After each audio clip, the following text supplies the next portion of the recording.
Hello दोस्तों, मैं हूं विष्णु एंड वेलकम बैक ना यूट्यूब चैनल रिएक्शन ज़ोन।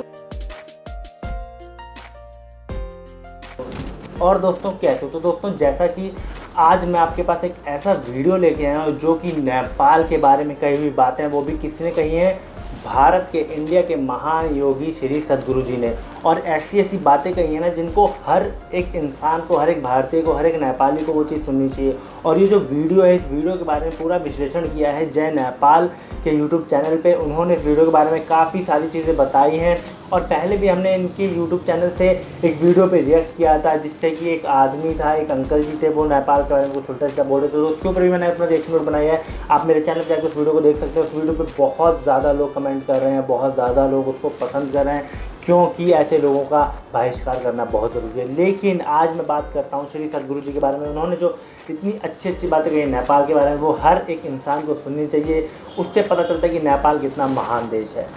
तो चलिए मैं आपको ज़्यादा वेट नहीं कराऊंगा, सीधे लेके चलता हूँ यूट्यूब पे। लेकिन हाँ, यूट्यूब पे जाने से पहले अगर अभी तक आपने चैनल को सब्सक्राइब नहीं किया तो बैठ कर चैनल को सब्सक्राइब कर लीजिए और मुझे इंस्टा फेसबुक फॉलो कर लीजिए। ओके दोस्तों, चलिए लेके चलता हूँ सीधा यूट्यूब पे, जहाँ पे हमें को वीडियो मिलेगा। चलिए, तो जैसा कि हम लोग यूट्यूब पे आ गए, अब यहाँ पे हम सर्च करेंगे इंडियन सद्गुरु अबाउट नेपाल।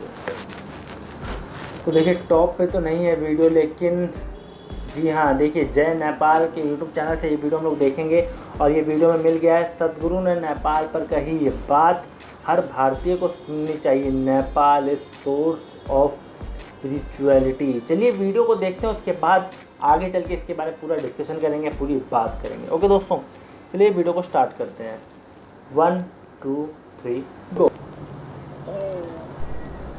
नमस्कार दोस्तों, जय नेपाल नमस्कार, में नमस्कार। आप सभी का स्वागत है। नमस्कार सभी जन, नमस्कार, उम्मीद सब करता जनता हूँ है। आप सभी स्वस्थ होंगे, वीडियो को सुरक्षित देखिए होंगे। पूरा।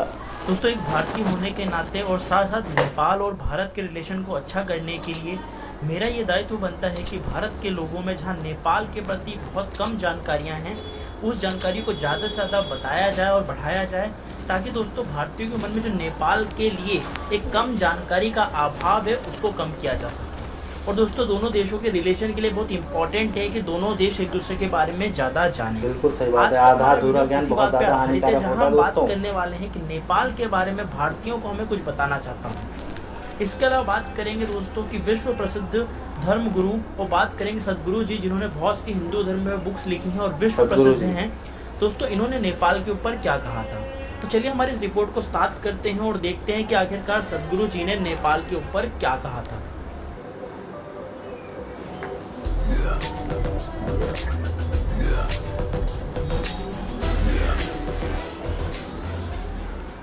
मित्रों, सबसे पहले आपको ये वीडियो देखना चाहिए।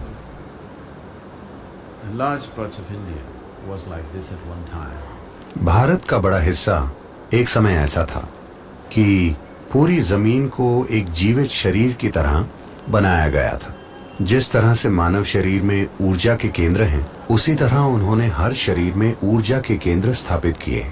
कई राजाओं ने अपने पूरे राज्यों को एक आध्यात्मिक शरीर में बदलने के इस महान और अद्भुत काम को प्रायोजित किया।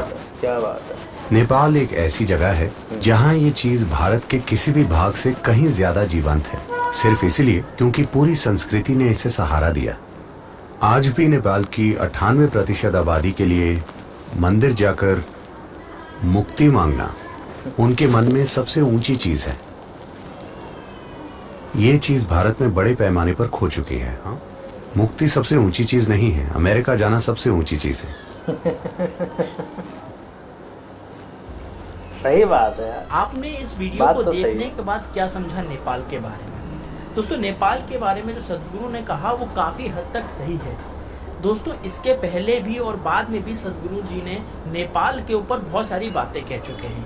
दोस्तों, नेपाल की एक पर्टिकुलर प्लेस को जहाँ बात कर सकते हैं, काठमांडू वैली की क्षेत्र की, जहाँ एक धार्मिक तौर पर पॉजिटिव एनर्जी का केंद्र रह चुका है। जहाँ हम बात करेंगे दोस्तों पशुपतिनाथ मंदिर की, तो उसको शिव जी का माथा यानी सर कहा जाता है, माथा कहा जाता है, जो कि सबसे इम्पोर्टेंट पार्ट होता है। सद्गुरु ने ये भी कहा दोस्तों आगे की वीडियो में, जो कि मैं आपको शेयर करूंगा, कि नेपाल का जो क्षेत्र है वो आज के समय में सबसे धार्मिक पवित्र क्षेत्रों में से एक है। बात करेंगे आज के समय में जहाँ खुद लोग खुद को लोग हिंदू कट्टर बताते हैं कि हम एक दूसरे को नुकसान पहुंचाएंगे या किसी धर्म को नुकसान पहुंचाएंगे, और ये कहते हैं कि हिंदुत्व की वो रक्षा कर रहे हैं।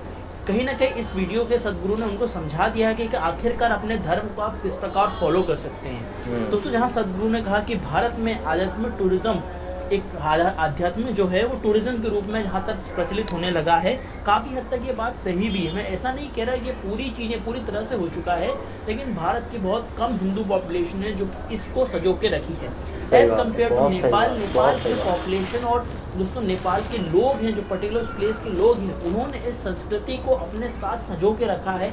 इसलिए एक प्रकार का ये जीवित धार्मिक तंत्र है। दोस्तों, तंत्र से रिलेटेड भी सदगुरु जी ने बहुत सी चीज़ें समझाई हैं, जो कि मैं आगे वीडियो में आपके सामने समझा दूंगा। तो बात करेंगे नेपाल की, तो नेपाल ने अपनी सांस्कृतिक विरासत को बना रखा है।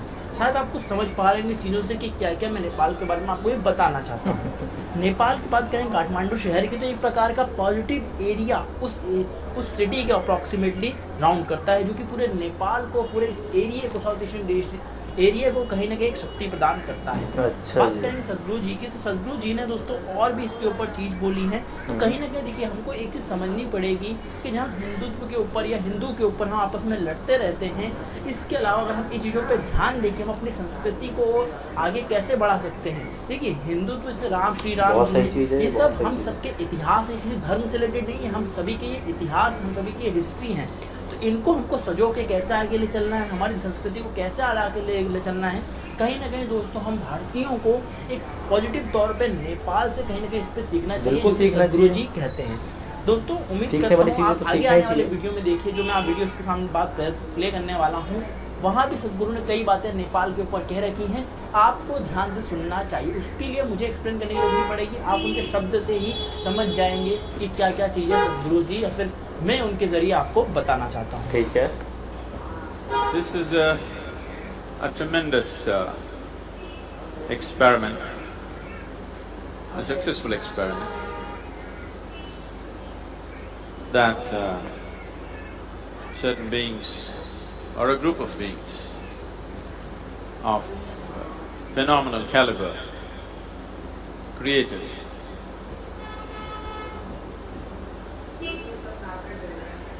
A certain part of Nepal, not the whole country as it is, because it used to be many kingdoms at one time. A certain part of Nepal was made into a spiritual body by itself. Establishing shrines at key points with all the necessary ingredients to build a body. A body means the body that you have right now, the physical body, is an accumulation of food. But to convert food into flesh and bone, to be able to convert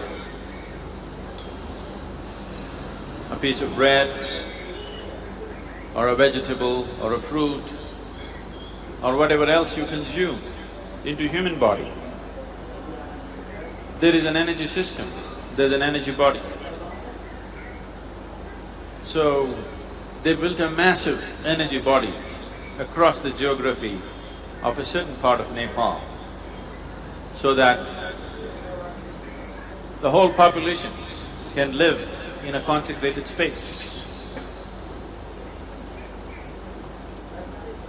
This dream of wanting every human being and every creature that walks or crawls to live in a consecrated space is the dream of every enlightened being. Similar things have been attempted in Tamil Nadu and in the southern parts of India. Similar things were attempted in various parts of North India, but most of it has been destroyed due to invasions. Southern India is, I would say, more intact that way. This is a dream of every enlightened being, because it does not matter how many teachings you give, how many practices you give, how many methods you impart to people. Unless you create a home where people can naturally rejuvenate and grow, for the common populace to be able to do sadhana by themselves, beyond the natural forces, and go beyond their physicality and attain to their highest. It is not impossible, it is very much possible, but unfortunately most people would not do it because they tend to go with the natural forces around them. So creating an energy body, creating a consecrated space in such a way that the very atmosphere around you is constantly instigating you to go beyond your physicality. Of course, yeah. This has always been the aim. You will see the whole of Tamil Nadu is full of this. Magnificent temples were built. People who built these temples, they themselves lived in small hutments, but they built such fabulous temples ये तो सच्चाई है। इतने because बड़े-बड़े they realized मंदिर बनाते हैं, इतने बड़े-बड़े घर बनाते that हैं। living in a छोटे से consecrated घर। space is more important than living in a comfortable home. Every street has 5 temples. This is not in competition with each other, though it may be turning out that way today. The purpose of this is to ensure no creature who walks this land will ever be outside a consecrated space. This great dream many times has reached close to fulfillment, and many times it's been pulled down. Once again, we are making such an attempt. If you ask me what's my dream, I would like to consecrate the whole planet. तो दोस्तों, जैसा कि हम लोगों ने पूरा video देख लिया, सद्गुरु जी का जय नेपाल के यूट्यूब चैनल से इतनी बड़ी बड़ी बातें इसमें कही गई, इतनी प्यारी प्यारी बातें बोली गई हैं नेपाल के बारे में। सद्गुरु जी ने भी ये बता दिया कि यहाँ पे कोई कंपटीशन नहीं है हिंदुइज्म का, कि यहाँ हर एक गली में 5-5, 6-6 मंदिर बने हुए हैं। उसका मतलब ये नहीं है कि भाई हम बहुत ज़्यादा ताकतवर हैं, हम बहुत ज़्यादा भगवानों को पूजते हैं। सच्चाई तो उसमें है मानने में, कौन कितना मानता है, कितने दिल से मानता है, कितने अंदर से मानता है।